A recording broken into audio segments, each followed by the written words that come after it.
सगल रहा है पुराना। जब जब सपा पावर में रही है तब तक अपराधी सत्ता के समर्थन से प्रदेश की जनता को लूटने का, खसोटने का, बहु बेटियों की इज्जत आबरू लूटने का काम किए हैं। यूपी की सियासत में अब डीएनए को लेकर वार पलटवार का सिलसिला रुकने का नाम नहीं ले रहा है। कोई किसी का डीएनए बता रहा है तो कोई किसी की जाति बता रहा है। हाल ही में मंगेश यादव के एनकाउंटर के बाद जहां अखिलेश यादव कह रहे हैं कि अपराधी की जात देखकर एनकाउंटर किया जा रहा है, इस पर डिप्टी सीएम ब्रजेश पाठक कहते हैं कि जब जब सपा सत्ता में रही है तब तब अपराधियों ने सत्ता के समर्थन में प्रदेश की बहु बेटियों की इज्जत आबरू लूटने का काम किया है। सपा के डीएनए में गुंडई, अराजकता और अपराधी तत्वों को बढ़ावा देने का शगल रहा है पुराना, और सपा अपराधी को प्रमोट करने का काम करती है। और सुनिए क्या कह रहे हैं ब्रजेश पाठक। समाजवादी पार्टी के डीएनए में गुंडई, अराजकता, अपराधी तत्वों को बढ़ावा देने का शगल रहा है पुराना। जब जब सपा पावर में रही है तब तक अपराधी सत्ता के समर्थन से प्रदेश की जनता को लूटने का, खसोटने का, बहु बेटियों की इज्जत आबरू लूटने का काम किए हैं। ये पूरा प्रदेश अच्छी तरह जानता है।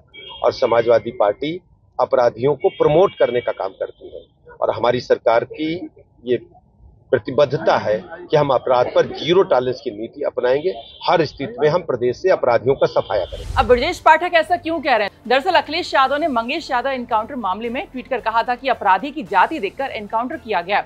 हालांकि कल अखिलेश यादव डीएनए को लेकर भी बयान दे चुके हैं, जिसमें उन्होंने ये कहा था कि सपाइयों के डीएनए की बात करते हैं, ये पहले डीएनए की फुल फॉर्म तो बताएं। अब मंगेश यादव एनकाउंटर मामला क्या कुछ है आपको हम बताएंगे। उससे पहले आपको हम दिखाते हैं कि अखिलेश यादव ने इस मामले में एक्स पर पोस्ट करके क्या कुछ लिखा है। तो अखिलेश यादव ने लिखा है कि लगता है सुल्तानपुर की डकैती में शामिल लोगों से सत्ता पक्ष का गहरा संपर्क था, और इसीलिए तो नकली एनकाउंटर से पहले मुख्य आरोपी से संपर्क साधकर सरेंडर करा दिया गया है, और अन्य सपक्षीय लोगों के पैरों पर सिर्फ दिखावटी गोली मारी गई है और जात देखकर जान ली गई है।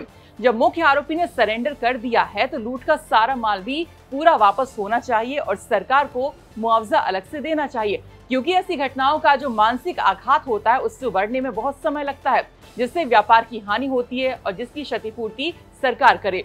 नकली एनकाउंटर रक्षक को भक्षक बना देते हैं। समाधान नकली एनकाउंटर नहीं, असली कानून व्यवस्था है। भाजपा राज अपराधियों का अमृतकाल है। जब तक जनता का दबाव और आक्रोश चरम सीमा पर नहीं पहुंच जाता है तब तक लूट में हिस्सेदारी का काम चलता रहता है, और जब लगता है कि जनता घेर लेगी तो नकली एनकाउंटर का ऊपरी मरहम लगाने का दिखावा होता है।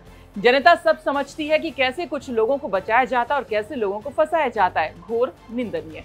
अब आपको बताते हैं कि मंगेश यादव एनकाउंटर मामला क्या है। दरअसल 28 जुलाई को दिन दहाड़े सुल्तानपुर में सर्राफा व्यापारी की यहाँ डकैती पड़ी थी। ओम ऑर्नामेंट की दुकान में दिन दहाड़े 5 बदमाशों ने बड़ी डकैती डालकर करीब 1 करोड़ 40 लाख की ज्वेलरी और नकदी लूट ली थी और मौके से असला लहराते चलते बने थे। घटना के बाद सरगना विपिन सिंह ने रायबरेली की कोर्ट में गैंगस्टर के मामले में सरेंडर कर दिया था, जबकि 3 दिनों पहले पुलिस ने गोड़वा चौकी के पास एनकाउंटर में अमेठी जिले के रहने वाले 3 बदमाशों सचिन सिंह, पुष्पेंद्र सिंह और त्रिभुवन उर्फ लाला हरिजन को गिरफ्तार कर लिया था और उनके पैर में गोली लगी थी।